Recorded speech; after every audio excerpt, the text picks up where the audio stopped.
उलमा किराम मुतफ़िक़ आहिनि इन ॻाल्हि ते त जेके जेके अहकाम नमाज़ जा हुजनि, रोज़े जा हुजनि, जीअं मुस्लमाननि ते फ़र्ज़ आहिनि ईअं काफ़िरनि ते बि फ़र्ज़ आहिनि। चोरी हराम आहे मुस्लमान ते, काफ़िर ते बि हराम आहे। त काफ़िरनि जे मथां बि लाज़िम आहे तूं इस्लामी शरीयत अगरि इस्लामी ममलिकत में रहनि तमामु इस्लाम जे शाइर जा पाबंद आहिनि त उन्हनि जो एहतराम उन्हनि जे मथां वाजिबु आहे।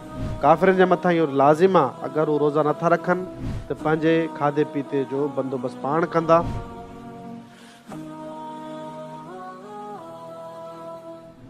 थरपारकर खां अब्दुल कादिर हिंगोर जो सवाल कनि था शेख जमशेद साहब खां त रमज़ान मुबारक में ॾींहं जे टाइम ते कंहिं ग़ैर मुस्लिम मज़दूर आहे उन खे खाधो वग़ैरह पेश करणु कीअं आहे?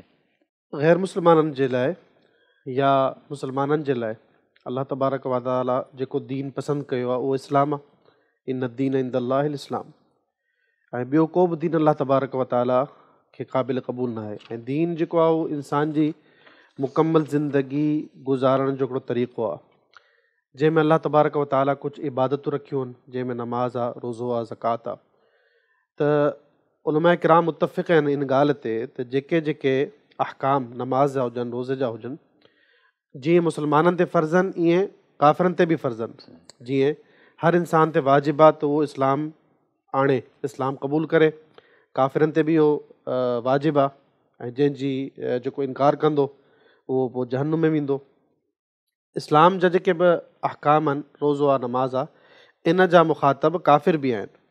पोइ जेको जेको जीअं चोरी हराम आहे मुस्लमान ते, काफ़िर ते बि हराम आहे। अगरि चोरी मुस्लमान कंदो तॾहिं बि हथु कटिबो ऐं काफ़िर चोरी कंदो तॾहिं बि हथु कटिबो। त जेके जेके इस्लाम जी शरीयत आहे, रोज़े जा जेके अहकामात आहिनि, ॾींहं जो खाइणु पीअणु मुस्लमाननि ते हराम आहे सवाइ उज़ुर जे करे। अगरि मुसाफ़िर आहे या बीमार आहे त उनखे अल्लाह तबारक व तआला इजाज़त ॾिनी आहे तूं खाए पीए उज़ुर जी बिना ते, पर उनखे बि शरीयत इस्लाम हिकिड़ो पाबंद कयो आहे त परदे में खाए, खुलेआम न खाए।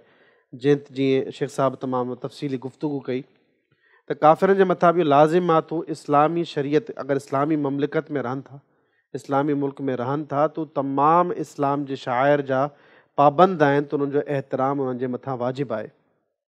जीअं शराब इस्लाम में हराम आहे त छा ममलिकत इस्लामिया में शराब ग़ैर मुस्लिमनि खे खपाइणु जाइज़ आहे? नाजाइज़ आहे, हराम आहे।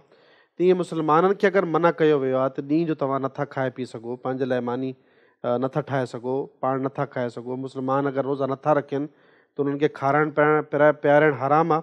त ईअं काफ़िरनि जे लाइ बि इहो ज़रूरी आहे त मुस्लमान इन ॻाल्हि जो ख़ासि करे ख़्यालु कनि त भले उन्हनि जा नौकर या उन्हनि जा कम वारा ग़ैर मुस्लिम आहिनि त मुस्लमान घटि में घटि उन्हनि खे खाधो पीतो न खाराईंदा। काफ़िरनि जे मथां इहो लाज़िम आहे अगरि उहे रोज़ा नथा रखनि त पंहिंजे खाधे पीते जो बंदोबस्तु पाण कंदा ऐं पाण पचाईंदा, पाण खाईंदा।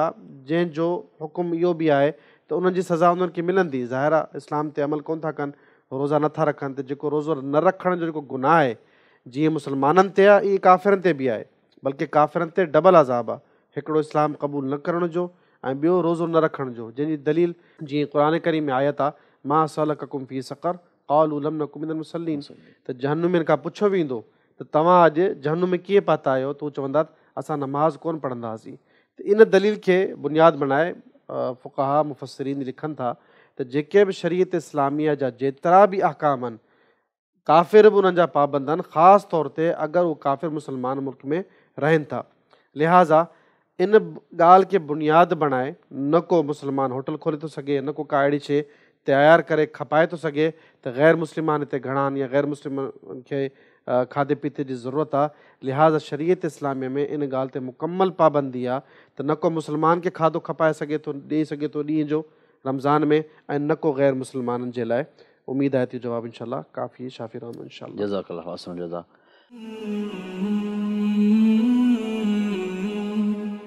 सब्सक्राइब करियो ऐं बेल आइकन ते क्लिक करियो त जीअं असांजी हर नई वीडियो जो नोटिफिकेशन मिले।